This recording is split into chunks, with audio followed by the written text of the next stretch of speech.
So thank you all, dear friends, as also for joining this evening.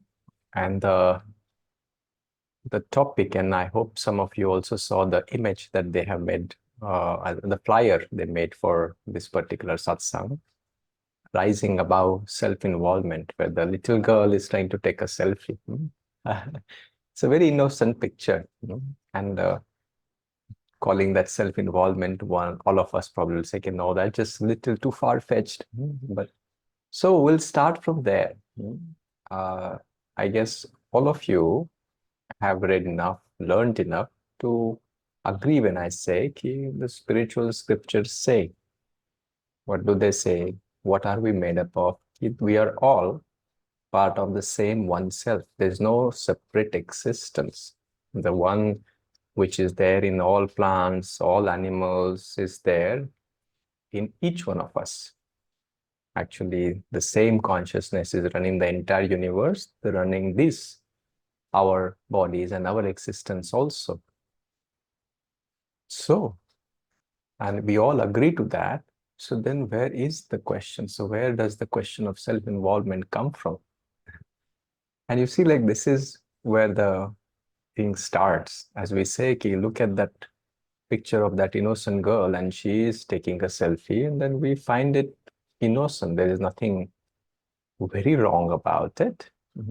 I think many of us probably also, when we go out, take pictures of ourselves and have fun with each other, and then reminiscent on the time that we spend each other. So please try and understand there is nothing right and wrong about it. But what is it that we are looking at?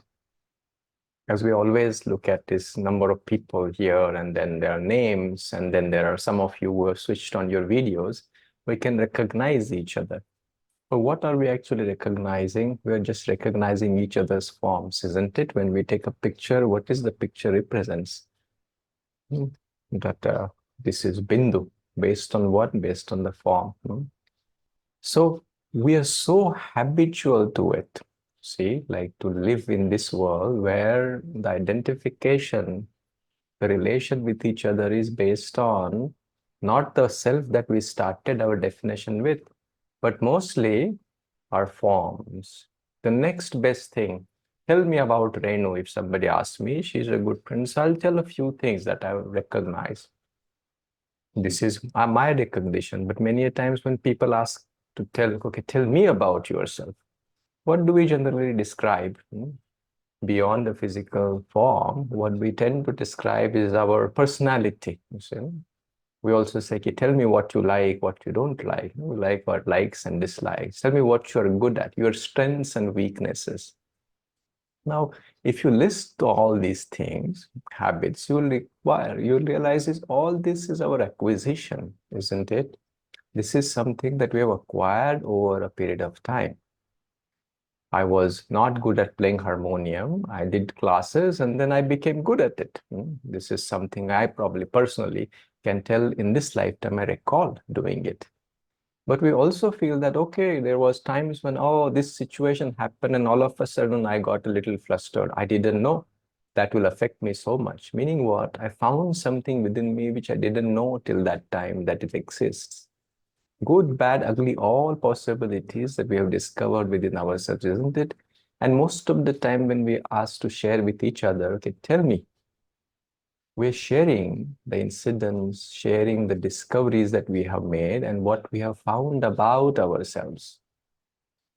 But then the question actually comes, if this is what we have found, let's say in this lifetime or in time, we were there before the time also, before all these acquisitions happen, isn't it?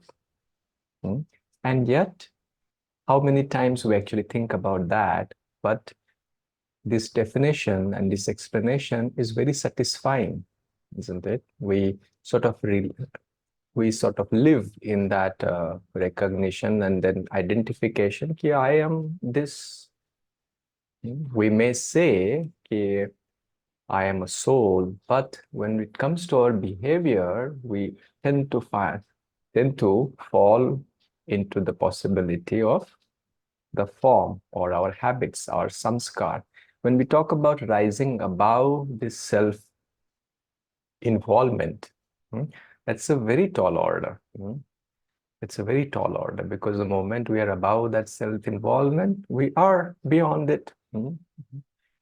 So in some ways, we can do the other way around.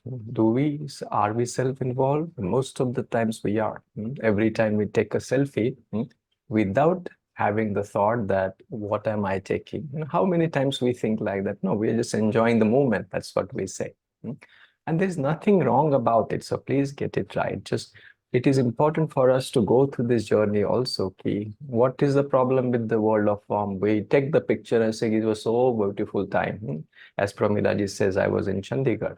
Renu was also in Chandigarh. In fact, I was the first one to go, and then some of them actually came and later joined the work.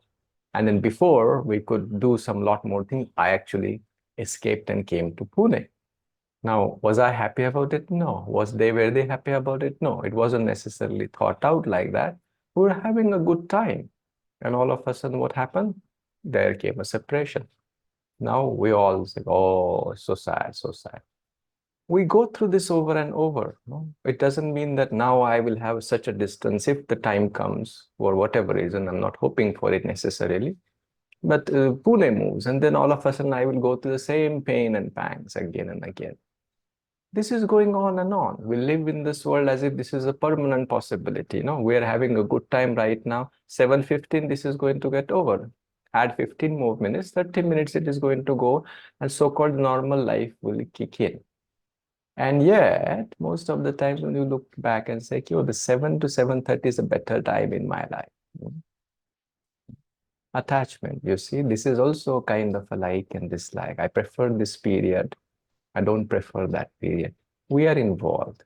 When we look at each other just by the form, we are involved. When we look at ourselves and say, Ki, this is what I am, this is what I'm good at, this is what I'm bad at, we are involved. And then the more we are involved, how does the Providence, Divine Mother actually helps us? Every time when we are involved, if we are actually lucky, she tells us by doing what?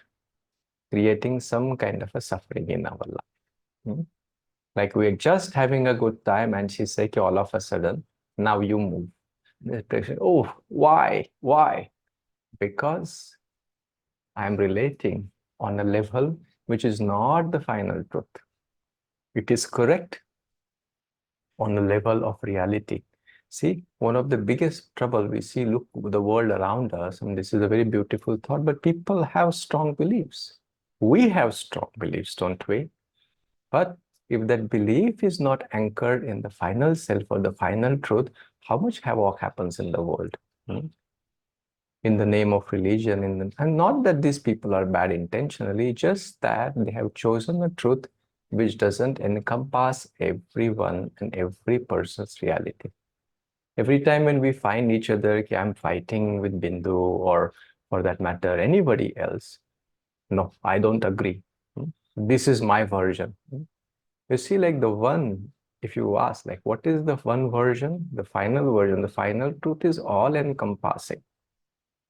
And when we talk like that, we can see each other's viewpoint, and we can also accept it from the degree where we are. But till that point, there will always be this tussle. And then tussle, this friction is going to bring what? Friction is going to bring suffering.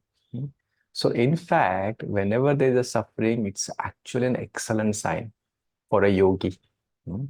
If you're too quiet, life is becoming even more smoother, that is a dangerous sign.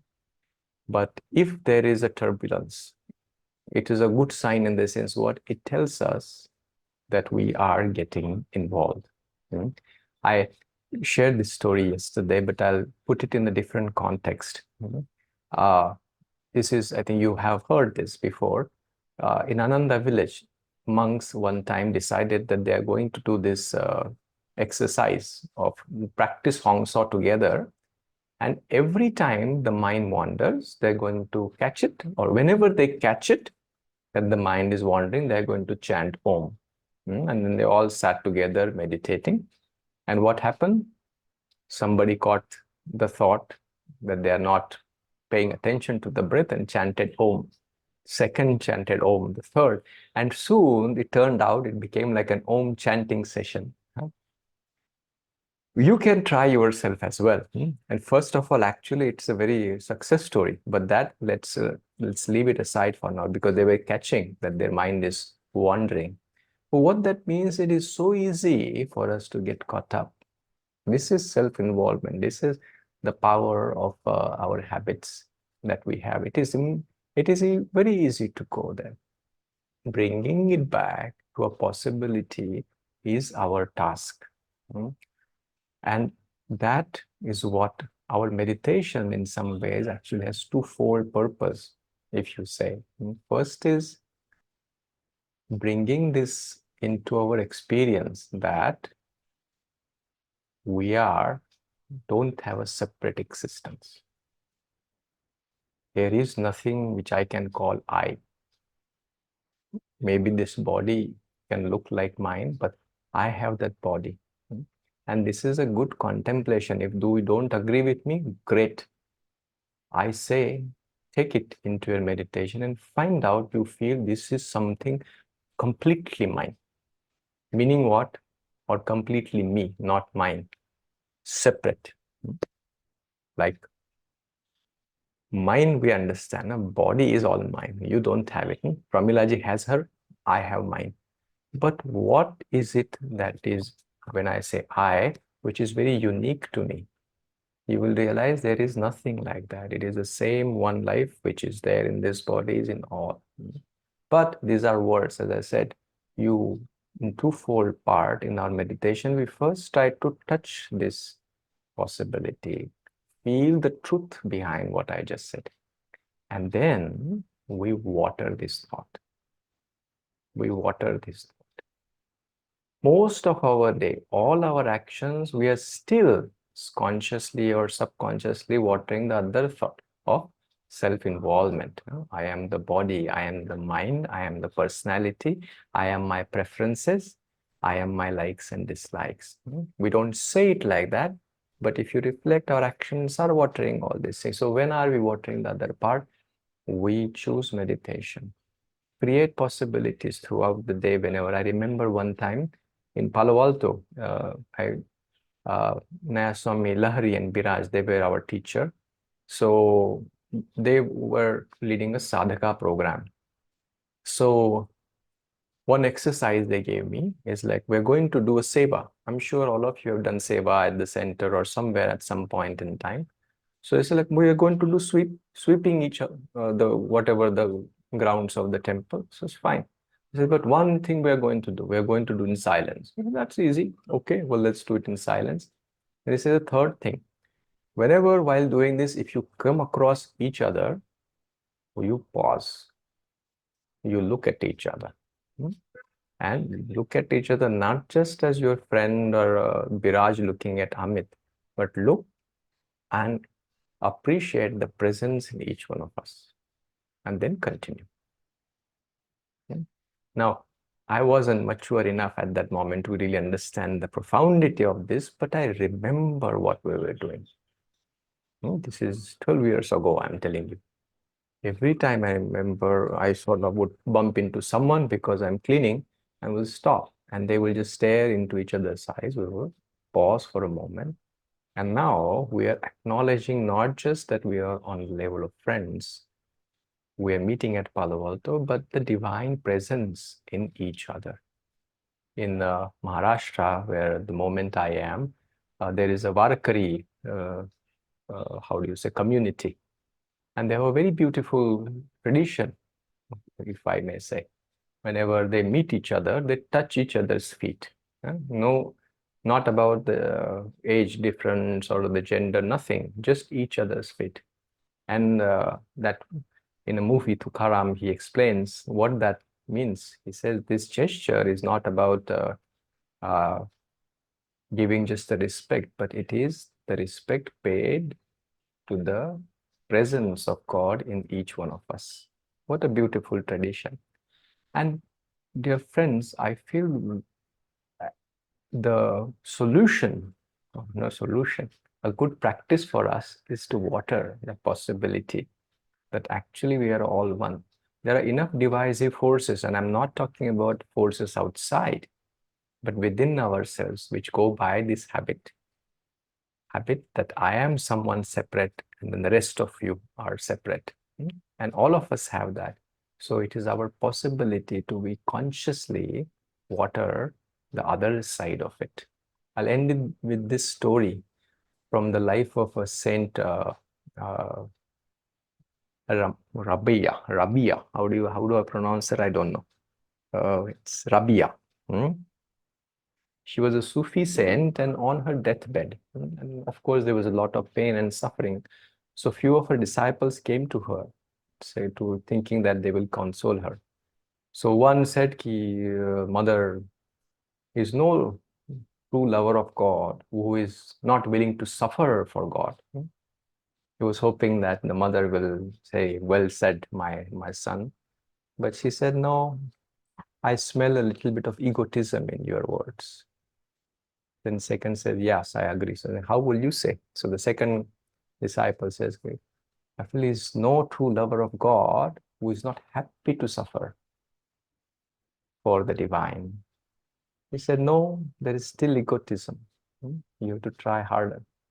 So they couldn't understand what she's saying. Neither they could come up with an answer. So finally they asked, okay, how would you say, Mother? So to which she said, is no true lover of God who is not willing to forget his own suffering in the contemplation of the divine. And in the context of our topic, when we leave the self, when we identify the hoaxness of this small self, a non-existence of this small self, we understand. See, so far, many a times we try to remove the suffering. We want to alleviate the suffering, thinking that we are the one who is suffering. But if you just let the suffering be and look, who is the one who is suffering actually? Don't worry about the cause or the effects which are having, but the one who is actually suffering, the moment we try to find it, you see there is nobody. It's just the thought, and the moment you try even to find it, the effect of that discovery is it evaporates. And that's the cessation of suffering, as Saint Rabaya was saying. So I will take a pause there. I will just end with closing our eyes and connecting to that thought that it's the same presence which is there in all of us, guiding all our lives, that any situation perfectly capable of leading us to our next step. So inviting this presence, that each soul, everyone, feels a little touch of it, a little bit of awareness of it, as we chant Om 3 times together.